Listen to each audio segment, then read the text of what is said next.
Hi అండి. అందరూ ఎలా ఉన్నారు? బాగున్నారా? నేనైతే చాలా బాగున్నాను. ఈరోజు మనం చేయబోయే రెసిపీ టమాటా రైస్. ముందుగా కుక్కర్‌ని పెట్టుకొని కొంచెం ఆయిల్ వేసి, జీలకర్ర, ఆవాలు వేసుకొని బాగా కలుపుకోవాలి. అందులో పచ్చిమిర్చి వేసి, అలానే మనం దంచి పెట్టుకున్న తెల్లుల్లిపాయని అందులో వేసి బాగా గోల్డెన్ ఫ్రై వచ్చేంత వరకు కలుపుకొని, అందులో ఆనియన్స్ వేసుకొని బాగా కలుపుకోవాలండి. బాగా మంచి గోల్డెన్ ఫ్రై వచ్చేంత వరకు కలుపుకొని, అందులో ఇప్పుడు పసుపు, ఉప్పు, కారం వేసుకోవాలండి. మీరు ఎంత రైస్ తీసుకుంటున్నారో దానికి తగ్గట్టు వేసుకోండి. వేసుకున్నాక వాటిని బాగా కలుపుకోవాలండి. ఎందుకంటే వాటి స్మెల్ పోవాలి కదా అందుకోసం. అలా అయ్యాక ఇప్పుడు అందులో టమాటా వేసుకొని బాగా కలుపుకోవాలండి. టమాటాలో ఉన్న వాటర్ అంతా వచ్చేసి మెత్తగా అవ్వాలి. అలా అయ్యాక మనం ముందు కడిగి పెట్టుకున్న రైస్‌ని అందులో వేసి బాగా కలుపుకోవాలి.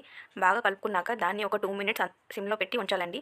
ఇలా ఉంచాక ఇప్పుడు మీరైతే దేంతో అయితే బియ్యాన్ని తీసుకున్నారో ఆ కప్‌తో 2 టైమ్స్ అందులో వాటర్ వేయాలి. నేనైతే కొంచెం ఎక్స్‌ట్రా వాటర్ వేస్తున్నాను. ఎందుకంటే రైస్ కొంచెం మెత్తగా వచ్చి విడివిడిగా రావడం కోసం నేనైతే కొంచెం ఎక్స్‌ట్రా వేస్తున్నాను. మీరు కూడా అలా ట్రై చేయండి. చాలా బాగా వస్తుంది. ఇలా వేసి బాగా కలుపుకొని కొంచెం ఉప్పు, కారం చూసుకోండి.